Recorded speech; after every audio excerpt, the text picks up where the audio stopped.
মহাকাশ দখলের লড়াই শুরু হয়েছে এবং চায়না চুপচাপ এগিয়ে যাচ্ছে। চায়না এখন নিয়মিত মহাকাশে রকেট পাঠায়।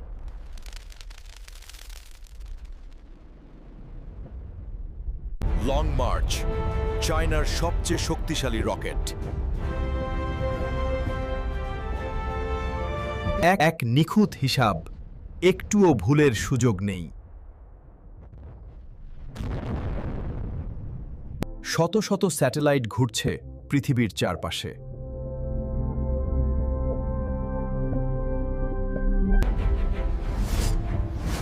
বেইডু, চায়নার নিজস্ব জিপিএস সিস্টেম। তিয়ানগং, চায়নার নিজস্ব স্পেস স্টেশন। তিয়ানগং, চায়নার নিজস্ব স্পেস স্টেশন। এখানে মানুষ বাস করছে শূন্য মাধ্যাকর্ষণে।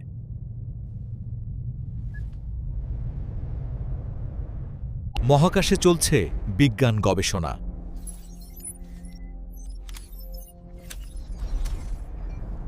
রোবোটিক প্রযুক্তি নিজেই জোড়া লাগায় স্টেশন। চ্যাংয়ে মিশন চাঁদের অজানা দিক দেখিয়েছে। চাঁদ থেকে মাটি এনে ইতিহাস গড়েছে চায়না।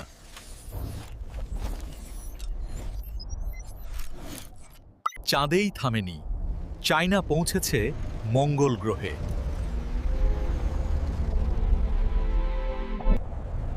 দূর মহাকাশেও চায়না পাঠাচ্ছে সিগন্যাল।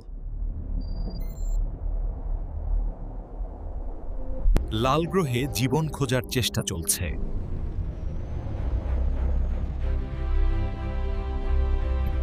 রিইউজেবল রকেট, খরচ কমানোর নতুন চেষ্টা। রোবট দিয়েই তৈরি হচ্ছে রকেট।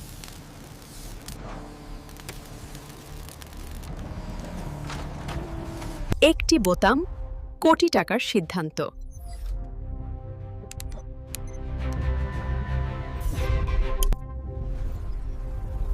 এআই ছাড়া আজ মহাকাশ অভিযান অসম্ভব। চায়না ভাবছে চাঁদে স্থায়ী ঘাঁটি বানানোর।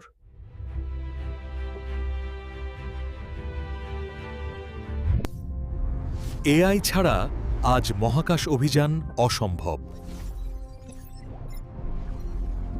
মহাকাশ এখন নতুন যুদ্ধক্ষেত্র। ইউএসএ, রাশিয়া, চায়না, তিন শক্তির লড়াই। মানুষ তৈরি হচ্ছে ভবিষ্যতের মহাকাশ জীবনের জন্য। চায়না ভাবছে চাঁদে স্থায়ী ঘাঁটি বানানোর।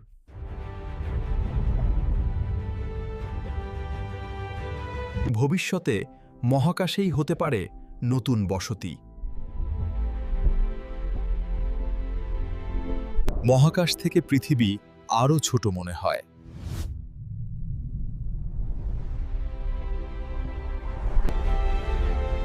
চায়না এখন মহাকাশ শক্তি। এই যাত্রা এখনো শেষ হয়নি।